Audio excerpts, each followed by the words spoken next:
So ఇప్పుడు మనతో పాటు శ్యామ్ జయశ్రీ రెసిడెన్సీ సెక్రటరీ ఉపేందర్ గారు ఉన్నారు. ఉపేందర్ గారు నమస్తే అండి. నమస్తే అండి. సో ఇప్పుడు ట్రూజాన్ సోలార్ బై సన్టెక్ గురించి ఆల్రెడీ ఇక్కడ మేనేజర్ చెప్పారు. సో ఇక్కడ పెట్టుకున్న తర్వాత ఎంత పవర్ అనేది మాకు సేవ్ అయిందని చెప్పి.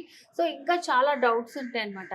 ఇప్పుడు మీరు చాలా టాప్ లో ఇన్స్టాల్ చేపించారు కదా, చేపించిన తర్వాత ఎట్లా ఉంది? చాలా మందికి ఏంటంటే రేడియేషన్ వస్తుందేమో, అవి సోనార్ ప్లేట్స్ ఉన్నాయి కదా, దానివల్ల ఏమైనా నష్టమేమో అని అంటూ ఉంటారు. సో మీరు పెట్టుకున్నారు కాబట్టి ఎట్లా అనిపించింది? స్టార్టింగ్ అదే ఆలోచించాం, పెట్టుకునే ముందు స్పేస్ ఏమైనా మా అంటే ప్లాట్ వేరే మెంబర్స్ వచ్చేసి వాళ్ళది అదే డౌట్ ఉంటే, తర్వాత పెట్టిన తర్వాత స్పేస్ కూడా మాకు ఎక్కువ ఏమీ స్పేస్ క్రియేట్ అవ్వదు. ఉల్టా అది దాన్ని వచ్చేసి మనము ప్రాపర్గా యూజ్ చేసుకోగలుగుతున్నాం. మీటింగ్స్ కానీ కండక్ట్ చేసుకోవడానికి అక్కడ మాకు షెల్టర్ లాగా ఏర్పడింది, చాలా హైట్ పెంచడం ద్వారా.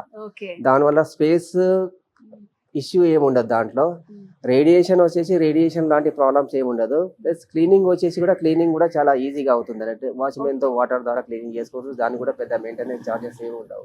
చాలా మంది ఏంటంటే వర్షం పడిన తర్వాత ఏంటంటే మరి వాటర్ అక్కడే ఉండిపోతుందా, ఆ రాడ్స్ అవన్నీ ఉంటాయి కదా, షాక్ తగులుతుంది అని అంటూ ఉంటారు. అలాంటి ఏం లేవు, అలాంటి డౌట్స్ ఏం లేవు ఇప్పటి వరకు. మేము యూజ్ చేస్తున్నాం కాబట్టి 2 years నుంచి పెద్ద ప్రాబ్లం లేదు. సో మీకు ఎట్లా అనిపించింది అంటే ఇన్స్టాల్ చేసుకున్న తర్వాత పవర్ బిల్ కానివ్వండి, సో మీకు ఏం ప్రాఫిట్ అనిపించింది? అసలు ప్రాఫిట్ వచ్చేసి ఫస్ట్ వచ్చేసి మా ముఖ్య ఉద్దేశం ఏంటంటే, ముందు ఇన్స్టాల్ చేసిన మెయిన్ ఎవరైతే పే చేస్తారో మంత్లీ మెయింటెనెన్స్ చార్జెస్, అది తగ్గించే ఉద్దేశంతో మేము ఇన్స్టాల్ చేసాము. ఎందుకంటే ఎవ్రీ మంత్ 1500 2000 ఏదైతే ఉందో దాన్ని గ్రాడ్యువల్గా డిక్రీజ్ చేద్దామని.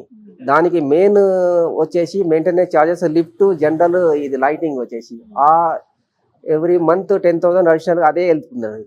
దాన్ని జనరల్గా తగ్గించడానికి ఈ ప్రపోజల్ పెట్టుకున్నాం అన్నట్టు మేము. దానివల్ల మాకు ఎవ్రీ మంత్ 10,000 సేవింగ్ అవుతుంది పవర్ బిల్స్ వచ్చేసి. సో నెక్స్ట్ ఎవరైనా ఇన్స్టాల్ చేసుకోవాలి అని అనుకుంటే అలాంటి వాళ్ళకి ఇది మంచి ఐడియా. ఇప్పుడు మేమైతే సబ్సిడీ లేకుండా తీసుకున్నాము. ఇప్పుడు గవర్నమెంట్ కూడా సబ్సిడీ దానికోసం అడిషనల్గా ప్రొవైడ్ చేస్తుంది కాబట్టి ఇది ఇన్స్టాల్ చేసుకోవడము గవర్నమెంట్కి ప్లస్ ఎన్విరాన్మెంటల్గా ఇది గ్లోబల్ వార్మింగ్ ఏదైతే ఉందో దానికి అడిషనల్గా మనం సపోర్ట్ చేసినట్టయితే గవర్నమెంట్కి, ప్లస్ మనం ఒక ఎన్విరాన్మెంట్, గ్లోబల్ ఎన్విరాన్మెంట్ ఏదైందో దానికి అడిషనల్ గా మనకి ఇది ఒక అదే ఏమంటారు హెల్ప్ చేసిన దాకా ఉంటది. సో ఎనీవేస్ అండి, మీరు ఇన్స్టాల్ చేసుకున్నందుకు మీకైతే ఎలాంటి ప్రాబ్లమ్స్ లేవు. సో అయితే నార్మల్ గా చాలా మంది క్లీనింగ్ ఎట్లా వర్షం పడితే ఏమైనా షాక్ అవుతుంది అని చెప్పారు. స్వయంగా ఇన్స్టాల్ చేసుకున్న వాళ్ళే చెప్తున్నారు అలాంటి ప్రాబ్లమ్స్ ఏమీ ఉండవని. Okay sir, thank you.